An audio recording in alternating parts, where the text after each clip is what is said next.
In 1985, Stephen Hawking lost his voice during a life-saving operation. Most people remember him not only for his scientific theories, but also as a man who was wheelchair-bound and speaking with a very artificial-sounding voice. The voice he used was generated using a very old hardware speech synthesizer made in 1986, but he said he kept it because he didn't find a voice he liked better, and because he has identified with it.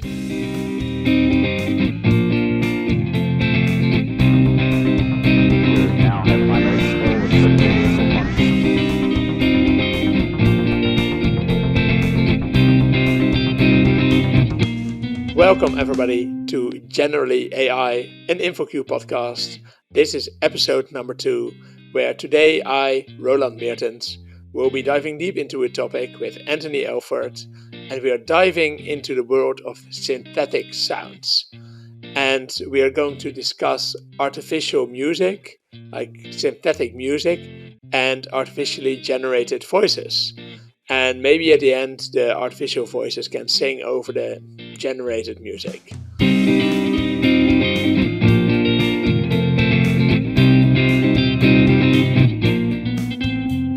So yeah, Anthony, how did you like the introduction story today? That's pretty interesting. Of course, he's definitely one of the greats of 20th century physics and a very tragic figure. So it was nice that technology was able to help him out like that. Yeah, so when I was researching this, I thought it was actually quite an interesting challenge to help people with ALS, so this muscle disease.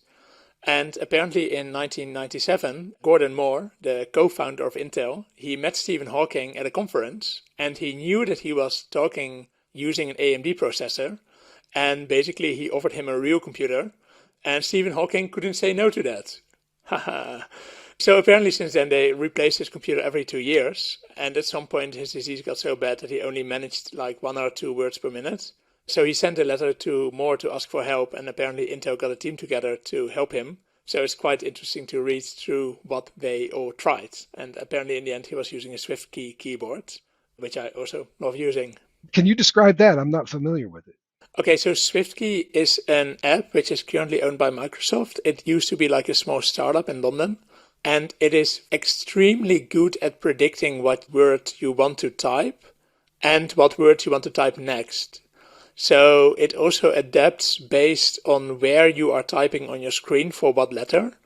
So it has a bit of a more probabilistic approach. So yeah, basically I always go wild and then it still manages to pick up my thoughts. Interesting.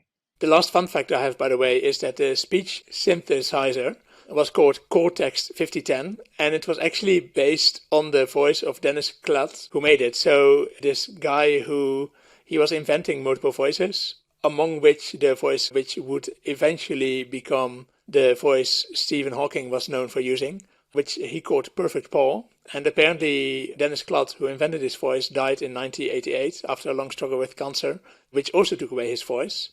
So I guess in the end he could use his own invention in a very sad way. Okay, so anyways, the topics today, my topic is artificially generated voice. And I first figured, why not dive deep into why do people want a generated voice? Why do you think that people want a generated voice? Well, I mean, certainly Stephen Hawking is an example of one reason one might want that. Yeah, indeed. So you could be handicapped or you could have lost your own voice. This is actually a bit of a coincidence that Apple is now introducing the feature personal voice in the new iOS. So it is currently in beta. So if you want to try that, you can go ahead. You need to speak to your iPhone for about an hour to create your own personal voice. And it's kind of aimed at people who are at risk of losing their ability to speak. And you can use it to type in FaceTime and the phone app and other communication apps. So do they have you read a script, or is it just you say whatever is on your mind? I honestly don't know because I couldn't get into this beta yet. I only discovered that this was an option today. It's homework. Yes, next time. But yeah, so that could indeed be an option. What other reasons do you think there are for generating voices? Well, obviously the ones that are of questionable moral and legal basis, where we want to defraud people and fool them which I'm sure we're going to talk about that. Well, yeah, so there are indeed all kind of malicious reasons like bank scams, social media impersonations. It could even be used for larger scale attacks, such maybe someone calling your company saying that they are you and they quickly need to have the Wi-Fi password or some database access, I don't know. So basically, be careful out there. Yeah. The other thing, the reason I wanted to get into it is that it's now really easy to re-record small parts of podcasts. Oh, right. You're going to fix the podcast. When I say something that is garbled, you can just go back and edit it by using my voice to speak text. Yeah, so right now, for example, there's actually a police car coming by my house. I don't know if you can hear that. I don't. In that case, my new microphone, which I bought today, is working perfectly. But this is actually a perfect moment for me to go in and regenerate that part. So either in the past I would have to go in and re-record that part, and now I can simply say overdub or regenerate this part using this tool called Descript, which I use to edit videos since a couple of weeks. Nice. Yeah, so and also, for example, if I say the wrong thing, I can retype what I actually wanted to say, and then it can generate that for me. So it kind of fills in gaps, which is really powerful. And this is even easy to do without needing some kind of pre-trained model. Yeah. In fact, I think I recently did InfoQ News about Meta's voice box model, which essentially does this. And I think they open sourced it. Well, the headline of your article was probably something along the lines of Meta opens VoiceBox or releases VoiceBox, but I tried to use it and they keep it a secret. They don't do anything with it. Oh, you have to request the model, don't you? You have to request access. They only gave it to a very limited amount of people, and I am not one of them. So that sucks. Now you're probably wondering, well, why are we still talking to each other? Can't we just both generate our voice and then send it to the other person and then we've got a complete podcast? Well, you can create models of your own voice. So I'm going to send you what my cloned voice sounds like. And as a heads up, I recorded this with my old microphone, and since today I have a new microphone, so you are going to hear the difference. But let me know what you think of it. Okay. I send it now in the chat, and just, I don't know, listen to it and comment to it. Here we go. Okay. Hey listeners, this is Roland speaking. This voice was generated using the Descript tool and is put directly into this podcast. How many seconds do you think you need to hear the difference between my real voice and this generated voice? Would you also hear it if I did not tell you that this was artificially generated? I had to tell you, this one sounds a lot better than the real you. I don't know. So maybe I can actually replace my voice with a computer and just go through life like this. That was really quite high quality. I was impressed. Yeah, I must say that, I mean, I don't know, how would you judge it? If you would get a voice message like that saying that I'm abducted and to pay for me, would you pay for me? I don't know. Can we send Venmo or Cash App? I don't know. But that would be a good question. I would want to hear maybe some stress in the voice. If you were in a really stressful situation, it seemed very calm, right? So I don't know if you can make it stressful, but I definitely believe that was you. I could easily believe that that was a recording of you actually speaking. Okay, and now the next question is, I was first thinking about generating the introduction to this podcast. Would you have kept listening after the introduction if you heard this? Interesting. Maybe. Okay, so in my opinion, it sounds a tiny bit too artificial. You can still hear that it's artificially generated, but it's mostly the ending of the sentences and the flow isn't really good. That's what I felt. I see. Yeah. So you bring up an interesting point. I was going to say, with a lot of machine learning and AI, we measure quality by doing accuracy on a test set. That really doesn't work as well with these generative AI types of models. How do you automatically judge the quality of that? I didn't really dive into measuring quality. I mean, for things like natural language generation, there are multiple scores which can judge things, but those things also seem to be relatively hackable, or hackable, but also not always good. Actually, the best way you could do it here would be an ELO rank test, where you show people two pieces of generated voice, ask them which one is better, And in that sense, you can build up a whole ELO score for every generator if you want. Right. I know that they have this on Hugging Face for the generative language models, which I think is really cool. Yep. Now you heard this voice. As a random fun fact, which I wanted to tell you, is that when I was about 15 years old, you had these, we called it TomTom, but like it's a navigation aid, which tells you, go left, go right. I discovered that you could upload your personalized voices onto that. So when I was about 15, I recorded my own voice for a navigation system. So in my parents' car, I would always be the person saying, turn left. So I had to record about 50 to 100 sentences or something. And that's how I got my own personal navigation assistant voice. Did they know you were doing that before the first time they heard it? I think so. But sometimes it's a surprise for people in the car who are like, oh, that's me.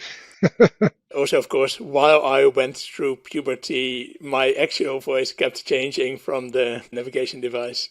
Oh, that's great. Cool. Anyways, so we already touched on the malicious parts. And I think that one video which struck me, which is already, I think, about a year old, is a person called James Veach. And he managed to hack the voice of David Attenborough. And David Attenborough is the voice of a lot of nature documentary movies like Planet Earth. And he managed to hack it because one specific app asked for training data, which you had to generate by reading a script of Planet Earth. So he thought, okay, well, I have the actual data, so I can just upload that. But what's good if you want to generate your own voice is that all these tools always ask you for explicit consent. So you always have to read something like, I, Roland Meertens, blah, blah, blah, blah. I'm not going to complete this for obvious reasons. And first he tried to sneak together bits and pieces of cutouts from these shows, which sounded terrible and didn't work. But then he hired an impressionist, which actually recorded the consent for him. And that actually worked. And I will send you like a piece of the final result so you can listen to how good you think it is. All right, let's check this out. Herds that used to consist of 50 animals are now rarely found in groups of more than what's the point? You're not even listening, are you? You're just sitting at home thinking, oh, look at the funny orange thing. It has a long neck. I'm so tired. Tired of talking, tired of cameras, tired of narrating a day in the life of a walrus. You enjoy this bit. Oh, you like the stripy horses. But when it comes to the important bit about the planet dying, you bury your heads in the sand. That's not bad. I was just thinking during the pandemic, celebrities managed to figure out a way to get a revenue stream by you could pay them, $15, $20, $50, $100, whatever, to record a video message for your friends. So maybe this guy could have gotten David Attenborough to read his own script, although the impressionist was probably cheaper. Well, the thing is that in the consent, you very clearly state that it is okay to use your voice to create an artificial model. So it is very clear if you're asking someone to read it that you're doing this. I see. And at first I thought I have a lot of your voice because this is the second episode. But I, of course, didn't want to find a way to get around the consent part. So there's now no artificial voice for you. Sorry about that. I'll have to train one so that we can outsource this podcast to the robots. Yeah, like for that, I still think that the fun of listening to a podcast is still knowing that you and I are interacting. But yeah, we could have ChatGPT record multiple podcasts for us and see how many people want to listen to that. Surely somebody's doing that already. Yeah, I think it's very low quality content. Anyways, you were mentioning that the celebrities are offering services like recording something, right? I try to dive into the rabbit hole of generated voices for like offerings for famous voices. And it turns out that there's multiple offerings and the price seems quite reasonable. It's only like $10 or so a month. And you have like 3,000 celebrities available to use, from David Attenborough till Barack Obama, like everyone is available. I will send you the one I generated from David Attenborough so you can see how much you like this. Look at those scammy podcasters simply generating the voice of someone who did not even ask for this to happen. Very nice. Yeah, it actually sounds amazingly good. Yeah, and now you're probably wondering, where is the consent? Consent is sexy. Not in this case, because I found a comment of the creator of the website I used to generate this, who basically, he was asked on Reddit what he found of the consent part of these voices. And he basically said, oh, we should go after the people who abuse them, like who abuse this, and not a service who offers this, and the cat is out of the bag anyways, and the US will probably not ban deepfakes anyways. And if they do, people from another country will probably start generating it. So he didn't seem to have a lot of issue with his own behavior. Well, of course not. But it does raise some interesting legal questions. Your voice, can you copyright how your voice sounds? Who owns that? Or is it something that can be owned? For example, you can copyright a likeness or an image, but I don't think we've quite figured out the legal ramifications of all this. Yeah, I don't know what parts you can copyright and what parts you can't. Like, you can copyright a song, right? The characteristics of the song, but what about people who are impersonating your voice? Is that already okay or not? Let's ask Weird Al. Good point. Anyways, the last part for me is that I was then wondering how to protect yourself from your voice being stolen. And I think this list is very short, because I didn't really find a way. And I think that tip number 1 for me, if you're afraid of being impersonated online, is to limit publicly available recordings. So maybe don't make a podcast about AI. Wow, well, we're already breaking rule number 1, so what are the other rules? Yeah, well, I think that the second thing is that if someone is calling you using my voice, you have to really think about, is what's happening reasonable? So hereby I want to say to everybody listening to this podcast, I will never ask for gift cards.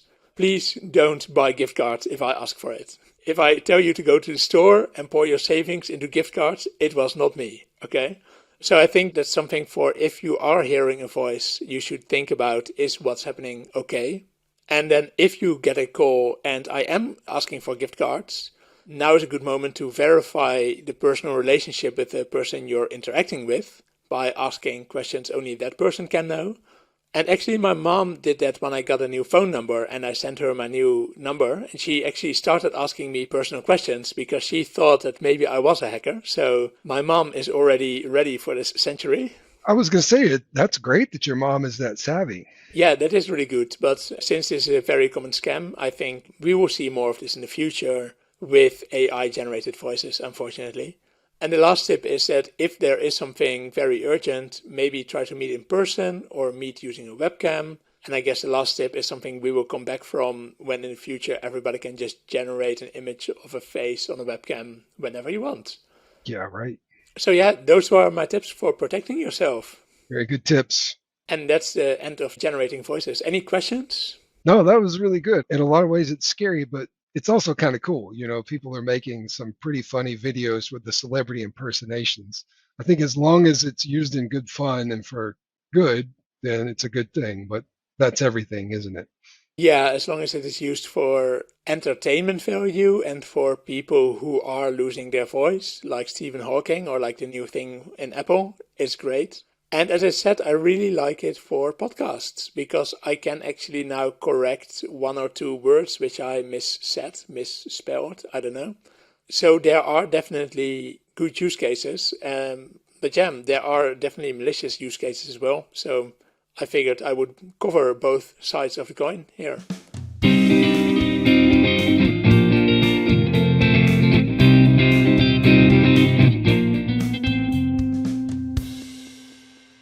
Hey, it's Roland Mertens here.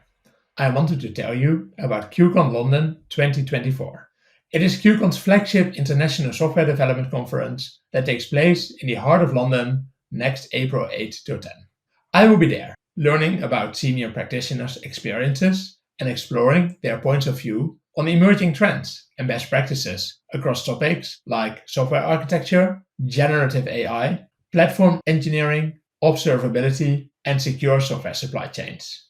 Discover what your peers have learned, explore the techniques they are using, and learn about all the pitfalls to avoid.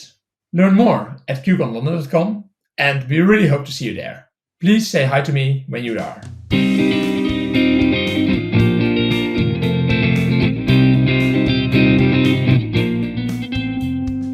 At the risk of getting a copyright strike, I'm going to play some music that sort of combines synthesized music and synthesized voice. I don't know if you recognize this. We may edit it. Here we go. No. Here we go.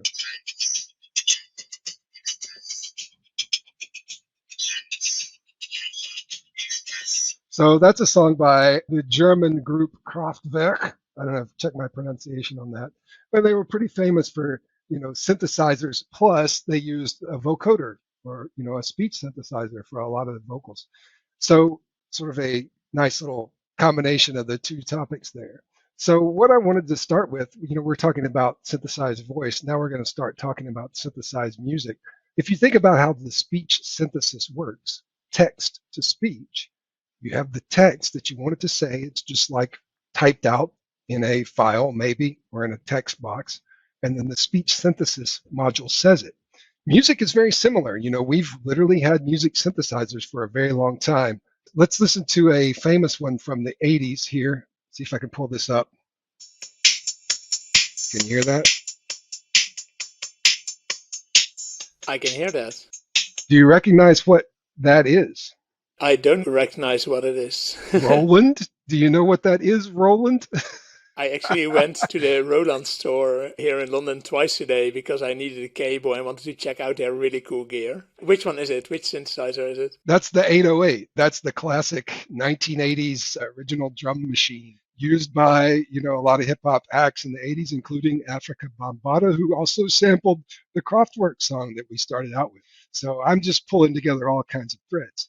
So anyway, we're very familiar with this idea of the synthesized sounds replacing the real instruments, and they're quite good. And by the way, almost all of these synthesizers also have a digital interface that you can use to automatically play them. It's called MIDI, Musical Instrument Digital Interface, and that was developed in the 80s. Also, the Roland Company was an early proponent of it. So let me quickly share the screen maybe, and you can see a visual representation. So here at the bottom with these horizontal gray lines, that's a representation of the MIDI file, the MIDI notes, right, that the synthesizer would play. And so as you can see, it's a stream of notes. And the nice thing about this is you can play it with any instrument voice that you want, just like you can write text and have that text synthesizer use different voices. You could have it use your voice, or you could have it use David Attenborough's voice. So I'm going to play some MIDI notes using one synthesizer. I'm sure you heard that. I did hear that. With a click of a button, I can change it to be...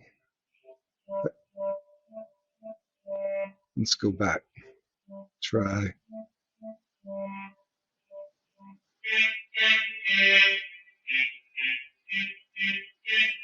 Anyway, so that's the nice thing about a MIDI representation is what you have. This is the score, right? So the text that you write to be spoken by the TTS, this is the same thing as the score. Maybe just for my clarification, so a MIDI file just says I have an X amount of audio tracks, and then for every audio track it just has the music score, like the exact notes, or does it have the frequencies?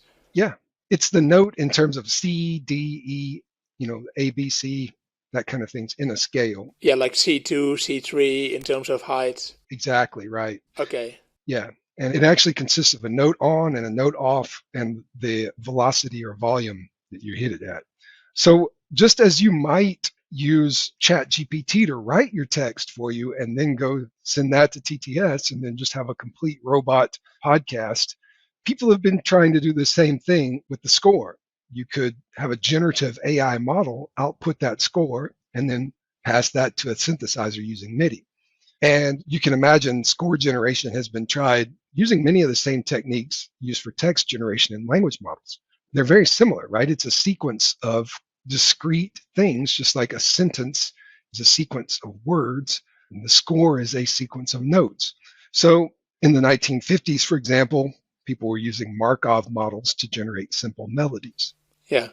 Did these melodies sound good? probably they're not going to be very complex, right? It's just a simple, just like I did with Twinkle, Twinkle, Little Star. You might get something like that. But I mentioned ChatGPT. Of course, OpenAI had the same idea. Both OpenAI and Google used transformer language models to generate sequences of MIDI notes. Google called theirs a music transformer, and OpenAI called theirs MuseNet. And these things work pretty decently. They could make fairly long sequences of notes, even with multiple instruments. MuseNet, they encoded tokens that you could use to indicate the composer style and the instrumentation.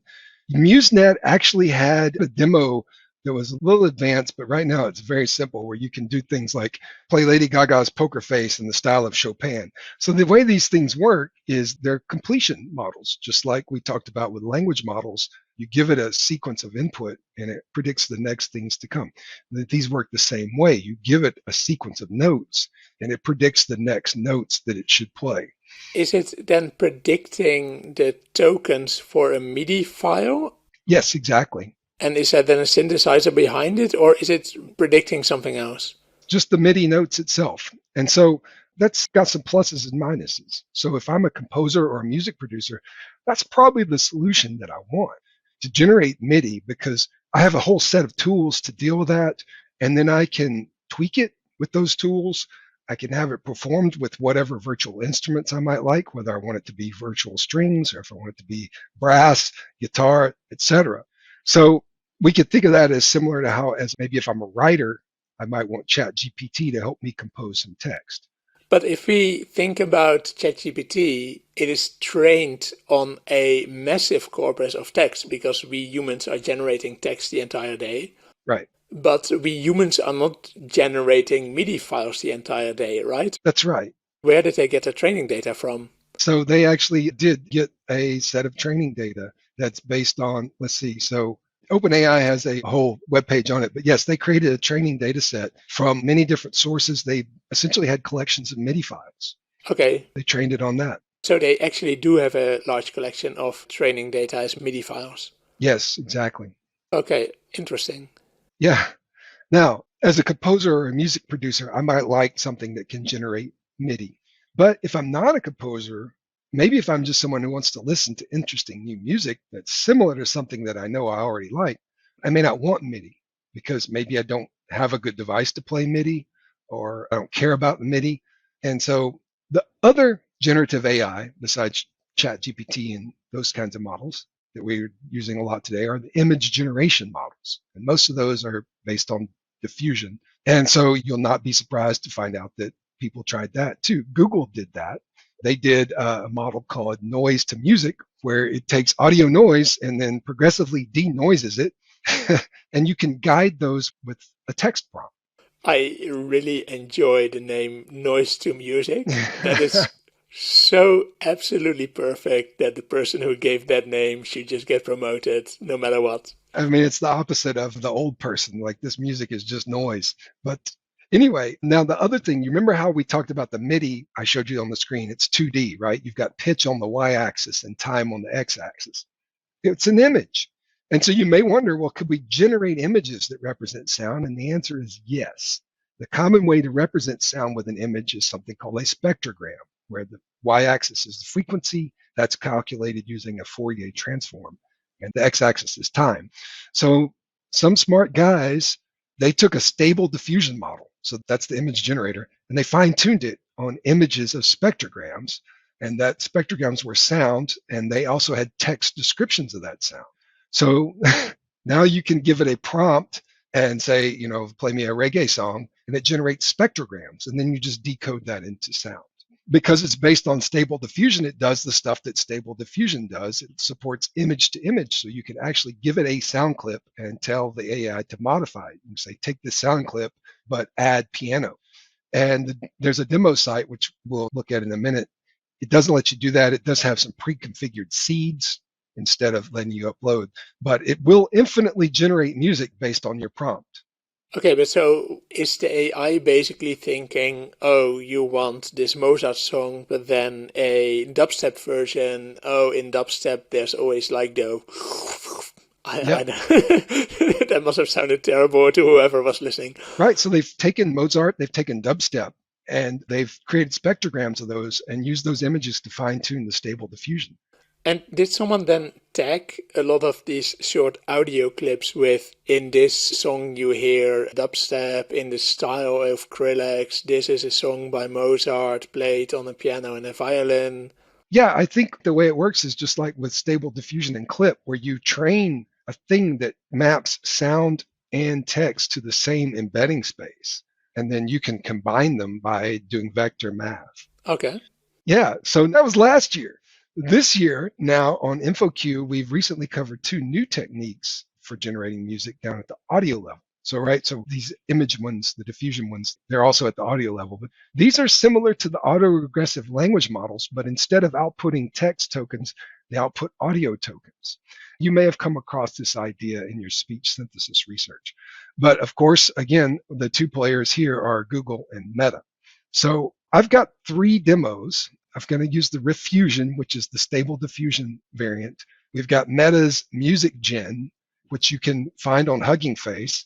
And then Google has theirs called Music LM, and you have to apply for access to their AI test kitchen, which can take a few days, but I've done that. So Roland, you have the job of giving me a prompt, and we're going to try this on all 3 of these, and we'll see which one we like the best.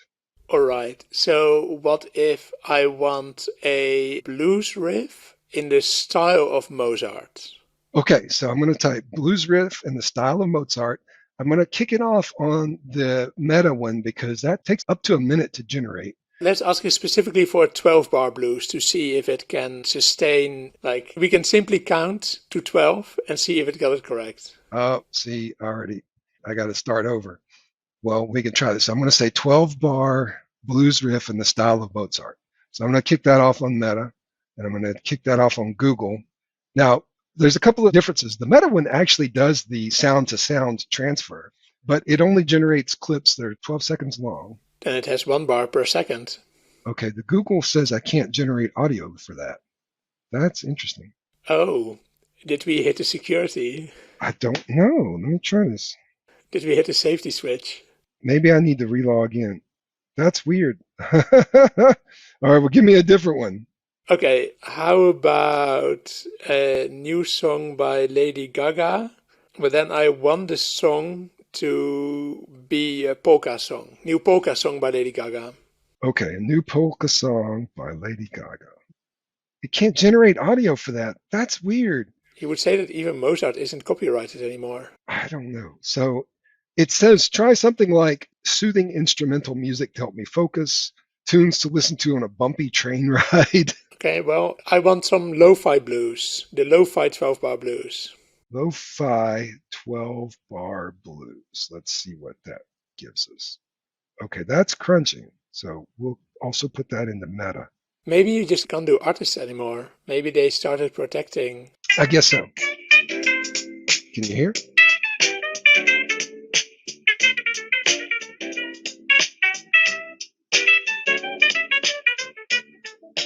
So it gives you like a 20-second clip. It actually gives you 2, and you can do that thing that you talked about, the ELO ranking, where you can compare them. Here's the second one.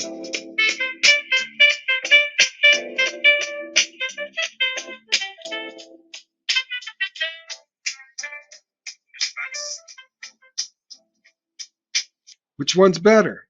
I think I like the first one better. All right, so we'll click the first one. The first one was a bit more bluesy. The second one was a bit more lo-fi. So here's Meta's version.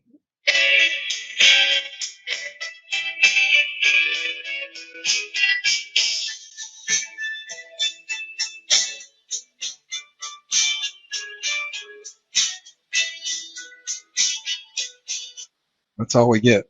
I think Meta's version is definitely better than the first 2 we heard. So here comes the riff fusions, and let's see what this sounds like. Here we go.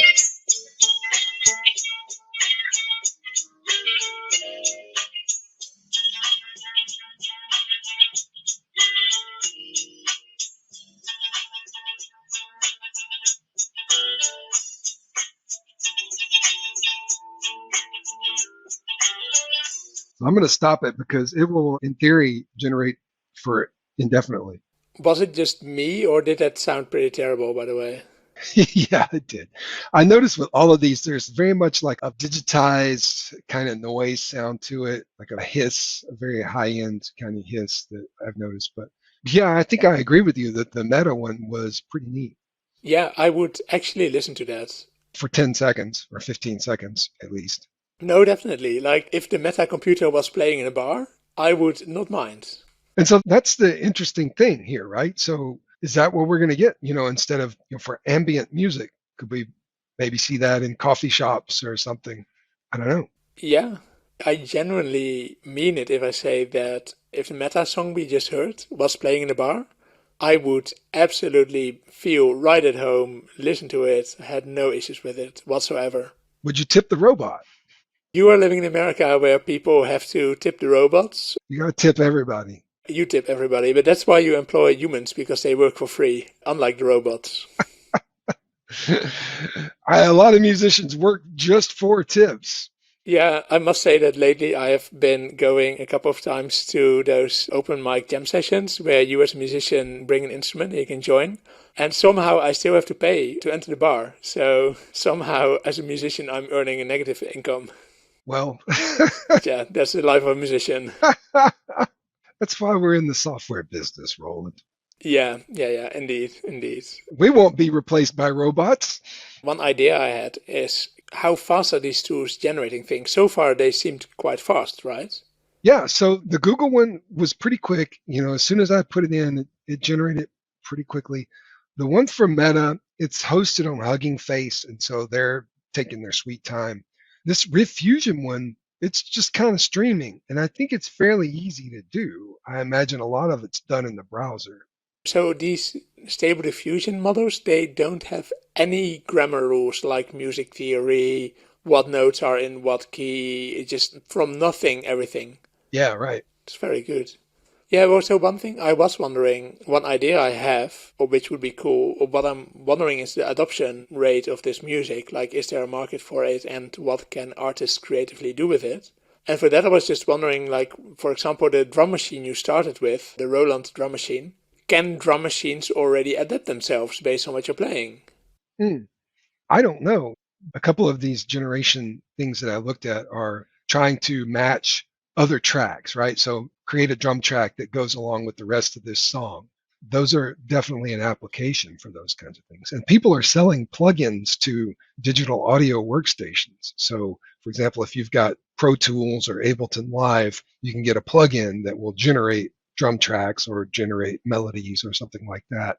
It plugs right into your existing software and you can just paste it into your song. So that's definitely a use case. People are already selling those to actual musicians. Yeah, because it seems to me that especially for street performers, if you only have one or two instruments, it makes so much sense that you can basically have an entire band in a GPU workstation next to you. That would be a cool idea. You should start working on that. I absolutely will as soon as I have more time available for this.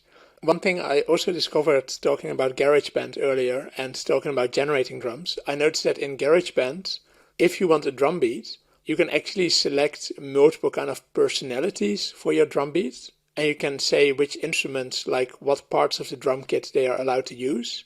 And you can set some kind of like how much presence and how much kind of aggression should there be, and then it just generates these beats the whole time, which is really cool. But one thing I'm really missing at the moment, like the one thing which isn't there, is the loop has to be closed. So just as a practical example, last week I bought don't know if you know what a loop station is, but you can basically record a small part of an instrument, like in my case guitar, and then you hit, say, this has to be a loop, and it keeps looping and looping, and then you can create multiple loops. Like especially Ed Sheeran is very well known for creating loops on loops and loops, and that's why his music all sounds a bit the same in the background, because it's just looping.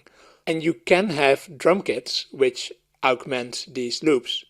but there's no drum kit which kind of dynamically adapts to what you're playing or dynamically adapts to what is already in the loops. I really just want to press a button and say, now you go solo for a bit.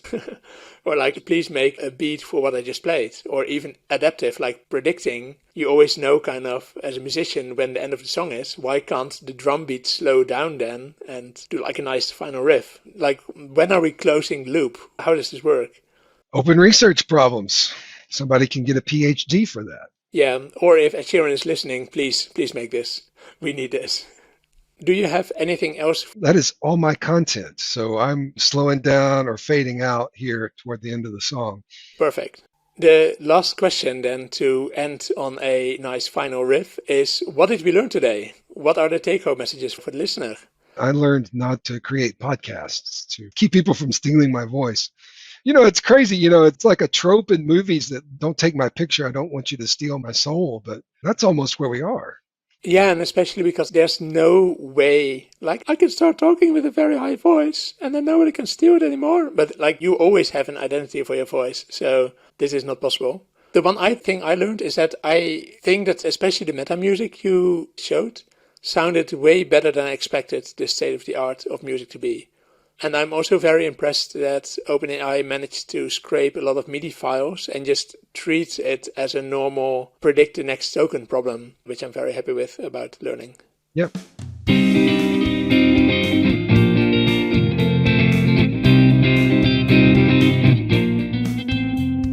All right. Thank you, everybody, for listening. This was Generally AI, an InfoQ podcast. If you like this podcast when you were listening to it, please give us a like, 5 stars, whatever you can do on your favorite podcast platform. And I always say that the way I discover podcasts is because friends are telling me about them. So if you enjoyed listening to this, if you managed to make it to the end, please tell your friends about this podcast. Tell them that you enjoyed listening to it. And yeah, that's everything for this week. Thank you very much, you, for listener, for joining in. And I will hope to see you next time.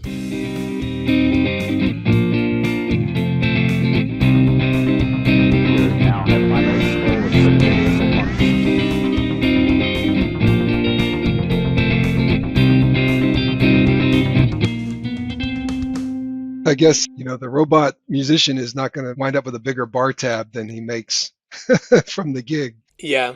Like, I don't know how much bars are currently paying as royalties for musicians. I know that for the Stable Diffusion, there was a huge uproar because artists felt and are still feeling that their art is being stolen and used to train the network. And I can really imagine that if you yourself as an artist worked for years on generating a plugin for your digital audio workstation, and someone with one push of a button manages to steal your digital audio workstation setup, basically, it's terrible. Yeah, I mean, that's one of the downsides of software is the marginal reproduction cost is 0. And it's so easy to copy everything. Yeah, indeed. And scalability is quite big. The other fun fact, by the way, is that I actually have a record. I bought a record player a while ago, and I found in a secondhand shop a record with the sounds of the Moog synthesizer from when it was just new. So they kind of demo what their synthesizer is capable of to try to convince you to buy it. And Moog still sells a lot of synthesizers. So yeah, that's an interesting fun fact. Yeah, well, they're based in North Carolina, and they have a festival every year down the road here in Durham, North Carolina. Oh, really? How's the festival? I've never been. It's expensive to go. Okay. I mean, do you get a free synthesizer if you go? I don't think so. But yeah, no, so that's pretty cool. Yeah. Cool.